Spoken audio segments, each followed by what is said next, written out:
السلام عليكم ورحمة الله. أهلا ومرحبا بكم في فيديو جديد. في هذا الفيديو سأشارك معكم طريقة لمعرفة كلمة السر الخاصة بك على الفيسبوك. في حال إذا نسيت كلمة السر يمكنك معرفتها بهذه الطريقة. لكن قبل أن نبدأ في هذا الشرح لا تنسى اللايك لهذا الفيديو والاشتراك في القناة إذا كنت جديد معنا. الآن هيا لنبدأ. كل ما عليك والذهاب إلى جوجل كروم بهذا الشكل، ثم تضغط على هذا المربع، ثم تضغط على الحساب. الآن تقوم بالتمرير بهذا الشكل حتى تصل إلى الأمان، والآن تقوم بالنزول إلى الأسفل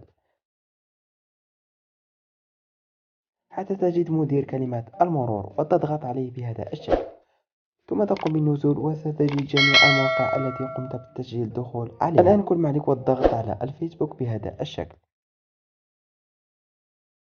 والآن تقوم بكتابة النمط الخاص بك أو الكود الخاص بك. لكن قبل اضغط على متابعة.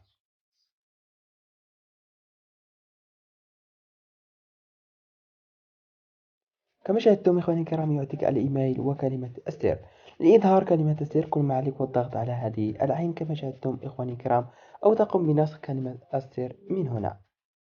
وفي حال لم تجد الفيسبوك أو أي موقع تقوم بالدخول إليه كل ما عليك والضغط على زر الإعدادات كما شاهدتم إخواني الكرام، ثم تقوم بتفعيل هذا الخيار وهذا الخيار أيضا لكي يستطيع جوجل حفظ كلمات السر الخاصة بك.